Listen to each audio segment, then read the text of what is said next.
Ni pun ada mesin basuh. Macam-macam. So, ini adalah mini washing machine tau. Sebenarnya tujuan dia apa?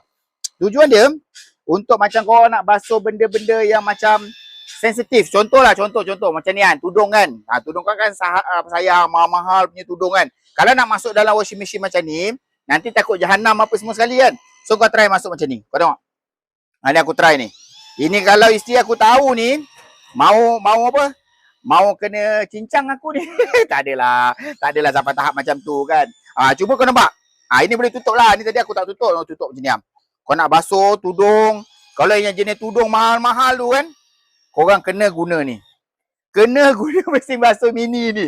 So bila korang beli, korang akan dapat macam ni tau. Lepas tu pula, yang ini portable Yang ini portable So bateri dia tahan tak bang? Untuk satu kali basuhan. Siap dengan spin. InsyaAllah boleh. Nampak tak ni?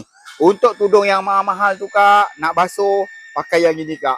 Jangan guna mesin basuh biasa kak. Jahanam kak. Harga dia ni tak mahal pun. So kalau korang beli tak rugi apa pun. So beli macam ni. Ini khas untuk basuh tudung-tudung, benda yang kecil-kecil apa semua. Banyak function dia kat sini.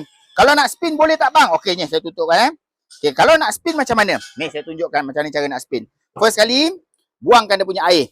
Buka, keluarkan dia punya air. Ini nak spin ni saya tunjukkan macam mana cara nak spin. Buka. So, korang akan dapat dia punya bucket ni sekali ni.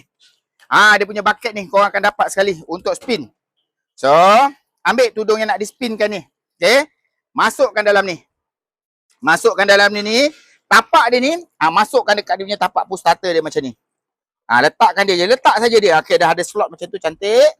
Lepas tu yang ini, pasangkan balik dia punya penutup dia. Dah. So, dekat sini. Nampak tak kat sini? Kan? Okay, kita onkan sahaja dia dulu. On-kan. Kat lama sikit. So, kat sini ada rinse dia kan? Okay, boleh dah. Nampak dia spin. Ni dia spin ni. Nampak? Ni dia spin ni. Kasih dia spin, kasih dia kering semua sekali. Macam tu. So, korang boleh adjust juga ni. Kalau tak cukup kuat, adjust kat sini. Adjust P1, P2, ni wash, P3. Okay, kita pergi dekat ni. Kering lah. Sini. Okay. Rinse. Wash. Okay, dah. Nampak? Ini dia keringkan. Okay, dia keringkan kita punya baju ni. Biar kasih, apa orang cakap? Kasih kering lah. Senang cakap macam tu. Lengkap semua sekali. Yang ini nampak nampak simple saja, mini saja macam ni. Tapi betul-betul padu. Untuk basuhan tudung-tudung yang mahal-mahal. Okay, baju yang korang rasa macam memang tak boleh campur. Ini baju khas nak kena basuh sendiri. Okay, wajib beli barang ni. Okay, tudung lah terutamanya kau tengok ni. Ni tudung isi aku ni apa kan. Ini kalau dia tahu aku buatkan konten dia punya tudung ni kan. Siap aku nanti.